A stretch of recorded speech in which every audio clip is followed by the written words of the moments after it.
Okay, let's look at illustration number 1 then.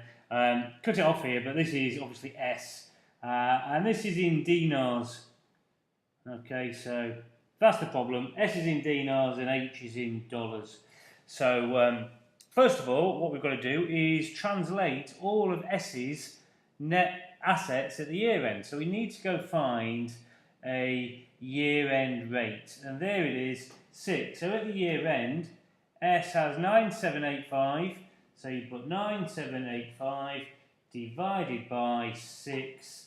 That gets me 1631, I'll call it. So 1631. To turn that into dollars, because obviously I'm going to add it across and I want to add dollars to dollars. Don't worry about share capital because we only take H, and don't worry about retained earnings because we deal with that when we do the equity table. Talking of which, let's do it then. So I have year end, acquisition, post acquisition. And then I just put in share capital and retained earnings. Now, here's the first trick. What we do is we do it all in the foreign currency first. So 180 and 9605. 180 and 9605. Okay. 180 at acquisition, and then I want to see what it was, what the retained earnings were at acquisition as well. Here we are, 9250. I've done it all in the foreign. Now, the key is not to then not to then work out the post-acquisition, because you don't do that until I translate. So now let's translate this into dollars, and if I translate it into dollars at the year end, I'm going to use that year end rate again, aren't I, of 6. So 180 divided by 6 is 30. That's the figure I want, not that one. 9605 divided by 6 is 1601. Okay, 1601, not that one. Now, at acquisition, to get to the dollars though, I need to use the at acquisition rate, which is 8. So it becomes 180 divided by 8. 22.5, I'll call it 23. And the 9250 divided by 8 comes to 1156, I'll call that. So 1156. And only once I've done that, so 1156, only once I've done that can I now work out my post-acquisition, okay?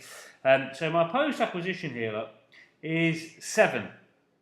All right, and obviously the share capital hasn't changed, so what's happened is just a translation difference. So I'm leaving all the translation differences and all the post-acquisition reserves all in one working. Ideally, you shouldn't do that, but the examiner says it's absolutely fine. So that's going to make life a lot easier for me. So then 1601 minus 1156 will give me post-acquisition here of 445. So far, so good. Now, what I didn't do though, I didn't finish this off because I wanted to get to the translation bit. But what I would have done, now, while I was doing it in the foreign currency to begin with, I'd have gone 180 plus 9250, added that down, it came to 9430. Now, that's the book value of the equity. I want the fair value of the equity, don't I? Just as normal. So I'm looking for the fair value of the net assets acquired, 11187. So 11187. Let's have a look at what that difference is then. 11187 minus 9430. That comes to 1757. Okay. Now this 1757 then, I need to know what caused it. Well, in my example, it's always PPE, isn't it? So caused by PPE. PPE then will be depreciated. I need to know over how long. The fair value adjustment, 10 years. So it's 1757 over 10 years. How long ago did I buy it? 5 years ago.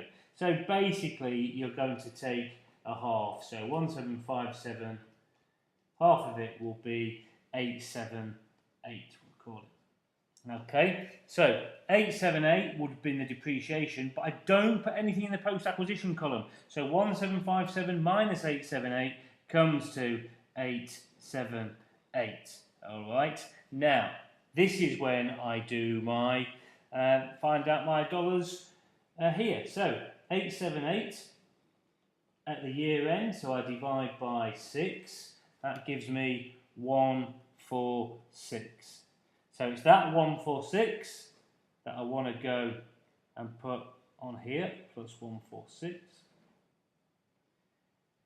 And then at acquisition, 1757, the acquisition rate, if you remember, was 8, so divided by 8, that comes to 220. Okay, so 220.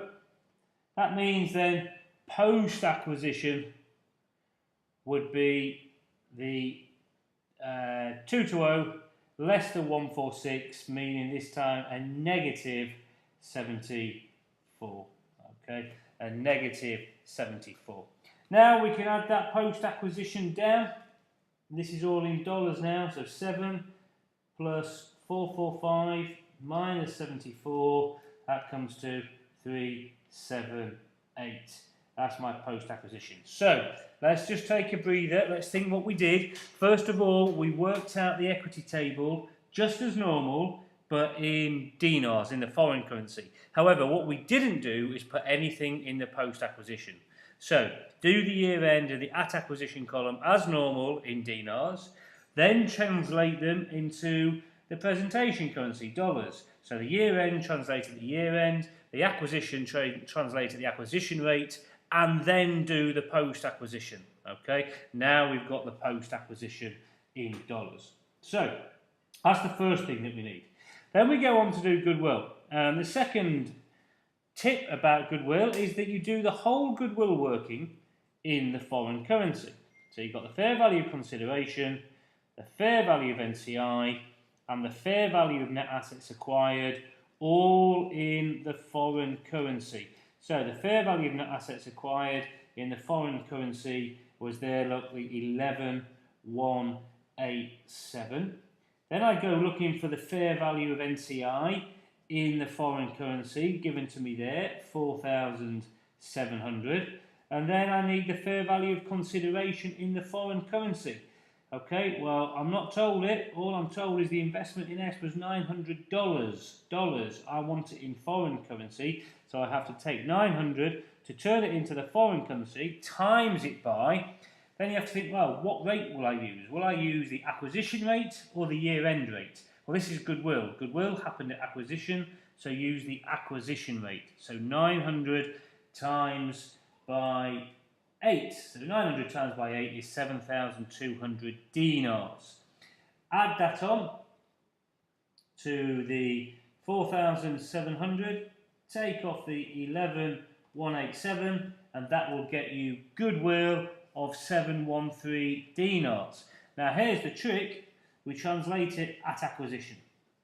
So if you translate it acquisition, it would be the 713 divided by the at acquisition rate, remember, is 8. So 713 divided by 8 comes to about 89.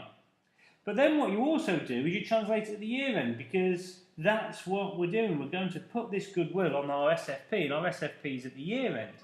So the 713 hasn't changed, but its value in dollars might well have done. So 713 divided by the year end rate of 6 suddenly gives me 119. So I've actually made a gain of 119 minus 89. I've made a goodwill gain of 30. Now I hope you agree that goodwill gain of 30, all that's got anything to do with is a translation gain. Which figure do I show on my SFP though? The year end one. So let's go put that up there. So goodwill becomes 119. Yes, goodwill 119. What can I do next? NCI. Let's do a bit of NCI. So NCI at acquisition plus post acquisition. No impairment. So at acquisition, well, all I know is it was 4,700, but that 4,700 is in dinars. So I need to divide that by the at acquisition rate, which is 8. So 4,700 divided by 8, that gives me, I'll call it 588. Then the post-acquisition then, how much did I acquire? I acquired 60%. So the post-acquisition would be 40% of that 378 there. So 40% of 378, get your calculator out, 378 times by 40% is about 151. Okay, and that's that. Now, one final thing. This goodwill gain, it's not all ours because we're doing fair value of NCI. So, you know, if there was a goodwill impairment, we'd put it here, wouldn't we? So we put the same for any goodwill gain, even if it's a translation gain. So the translation gain would be 40% of 30, which is 12. So I can now add that down, 588 plus 151 plus 12, that gets me to 751, and that's my NCI done then. So I'll put NCI now in the group accounts. Down here somewhere, wouldn't it? In equity, 751. Final working then, retained earnings, and I'm done. So retained earnings would be all of the holding company. That's already in dollars, so that's okay. 8037. All of the holding company, 8037. Not all of S though, just our share of S's post-acquisition. So the post-acquisition here is 378, look. So it would be 60% of the 378. There's the 40% not going to the NCI, so the other goes to us. 378 then times by 60% gives me 227. And then don't forget this goodwill gain. We want our share as well of the goodwill gain. Okay, so we want, was it 60% of 30? And 60% of 30 is 18. So we add down our retained earnings. And we get 8037 plus 227 plus 18 gets me 8282. And if I put that in, 8282, we shall see how we get on. So 8282 plus share capital, holding company only. So if I add those four down, what do I get? I get 9233. And let's have a look up here then. Add across all my assets, all my liabilities. 7337 plus 1631 plus 146 gets me 9114. Whoops, 9114. And if I add on my goodwill, I get 9233. It all balances. Perfect. That's how we do it. Now let's have another go at illustration 2.